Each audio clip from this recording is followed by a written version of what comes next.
ಎಲ್ಲೇ ಯಾವುದೇ ಸಂದರ್ಶನ ನೋಡಿ ಎಲ್ಲೇ ನೋಡಿ ತುಂಬಾ ಜಾಗರೂಕತೆಯಿಂದ ತುಂಬಾನೇ ಎಚ್ಚರಿಕೆಯಿಂದ ಮಾತಾಡ್ತಾರೆ. ಎಲ್ಲೂ ಕೂಡ ಪಕ್ಷಕ್ಕೂ ಮತ್ತು ಪಕ್ಷದ ಹೈಕಮಾಂಡ್ಗೂ ರಾಂಗ್ ಮೆಸೇಜ್ ಹೋಗ್ಬಾರ್ದು ಅನ್ನೋ ರೀತಿಯಲ್ಲಿ ಅವರು ಮಾತಾಡ್ತಾ ಇದ್ದಾರೆ. ಆದರೆ ಯತೀಂದ್ರ ಅವರ ಈ ಸ್ಟೇಟ್ಮೆಂಟ್ ಆದ್ಮೇಲೆ ದೊಡ್ಡ ದೊಡ್ಡ ಟಾಪೆಸ್ಟ್ ಲೀಡರ್ಸ್ ಕೂಡ ಕೆಲವೊಂದು ಯತೀಂದ್ರ ಅವರ ಮಾತಿಗೆ ಪುಷ್ಟಿ ಕೊಡುವಂತ ಹೇಳಿಕೆಗಳನ್ನ ಕೊಡೋದ್ರ ಮೂಲಕ ಪ್ರವೋಕ್ ಮಾಡ್ತಾ ಇದ್ದಾರೆ ಡಿ ಕೆ ಶಿವಕುಮಾರ್ ಅವರನ್ನ.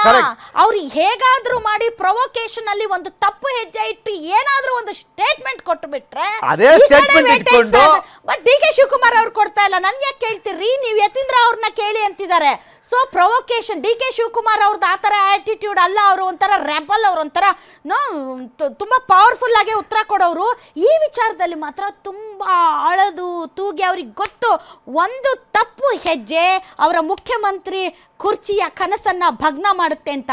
ಆದ್ರೆ ಈ ಕಡೆ ಅವ್ರು ಸುಮ್ಮನೆ ಇಲ್ಲ, ಇವ್ರು ಕಂಟಿನ್ಯೂಸ್ ಆಗಿ ಪ್ರವೋಕ್ ಮಾಡ್ತಾ ಇದ್ದಾರೆ.